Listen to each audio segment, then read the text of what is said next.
Okay, so for making up the missed fasting, number one, once a Muslim reaches the age of puberty, fasting becomes obligatory. Before that, practicing is recommended, and you will be rewarded for fasting before reaching the age of puberty.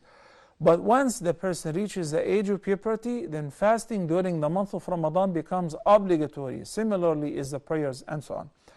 So in this case, you estimate how many days that you skipped fasting during this time, or ever since you reached the age of puberty. And if you think that it is 2 Ramadans, maybe 60 days, 58 days, 59 days, more or less, in a state of fasting, voluntary fasting, you need to make up those days, because they will not be waived simply because there are too many. If a person used to pray, then he's a Muslim, then they must fast.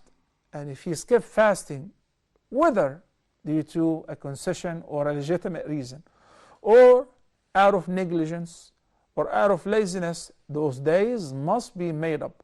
It isn't sufficient to give the fidya, because Allah the Almighty prescribed the fidya only for those who cannot afford fasting, such as elders who reach senility, such as people with chronic sickness. They live with it and they are not expected to recover or feel better or be able to fast in the future.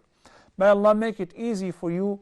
In addition to making tawbah and asking Allah sincerely to grant you and us forgiveness, of course, for our shortcomings, try to make up those days by fasting on Mondays and Thursdays. So this way you will get the virtues of fasting on these days, and meanwhile your intention is the qada, making up those days, not the voluntary fasting.